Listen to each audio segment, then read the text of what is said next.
National Lampoon's college comedy Animal House. Hard to believe, 45 years since the release in the summer of 1978. Despite a meager budget of $3 million, the film took over American pop culture, pulling in nearly $142 million at the box office.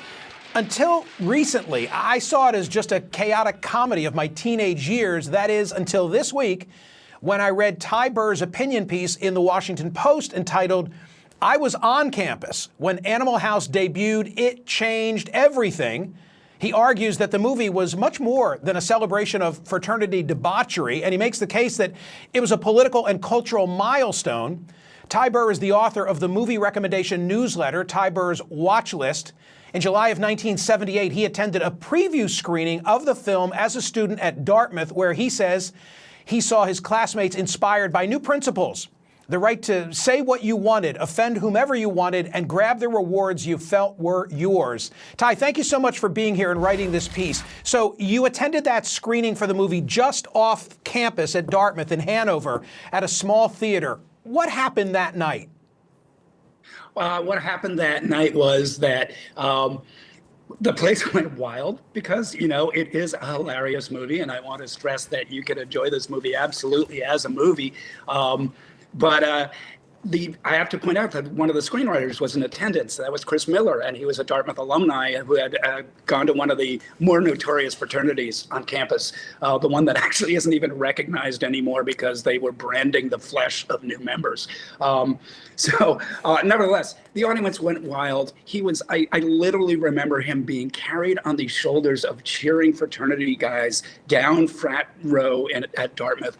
It was as though all the debauchery and fun of college life had given the okay, had been the cultural okay. There'd never been a college comedy that had said, yeah, we're identifying with, the quote unquote losers.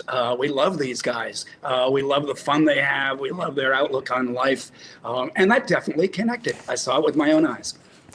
Listen, I'm one of those, for better or worse, who can quote, 7 years of college down the drain. Did it matter when the Germans bombed Pearl Harbor? We could go on and on. I know all the lines. My man. I've never put it in a political context the way that you did. I'm going to put something on the screen and read it aloud.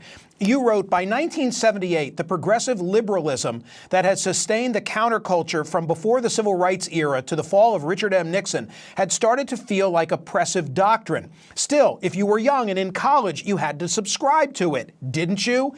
Animal House said, no, man, you didn't.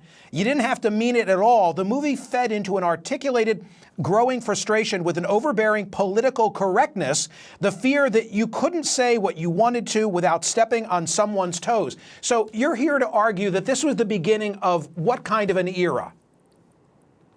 I would say, to me, this, and you can put too much weight on it, but the piece is to play around with the idea, is the transition between the 60s and the 80s. And in the piece, I say the 70s should be understood as a period of double knit and disco and just be put aside. But that it went from when even the frat culture sort of had to pay lip service in public to, where we believe in these things, these progressive ideas, to the movie allowed them to say, no, I don't need to mean that. I can just have fun. I can be into whatever I want to be.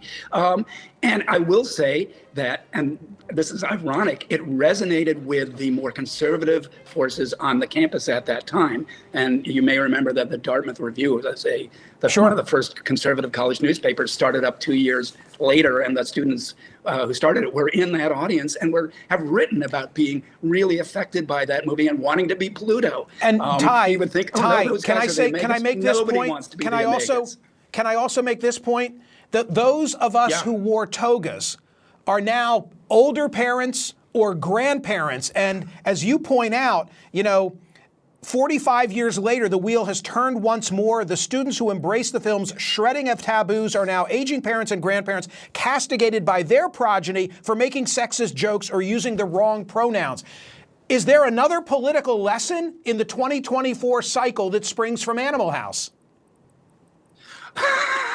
I don't know if I'd go that far yet, but I will say that the wheel turns and that you're having younger voters coming into this election, and they are possibly going to look at this movie and other movies of their ilk, those 80s comedies, with a slightly more jaundiced, jaded, unaccepting eye. They'll still be funny, they'll still find their audience, but the wheel always turns, and it will always turn back. Yeah.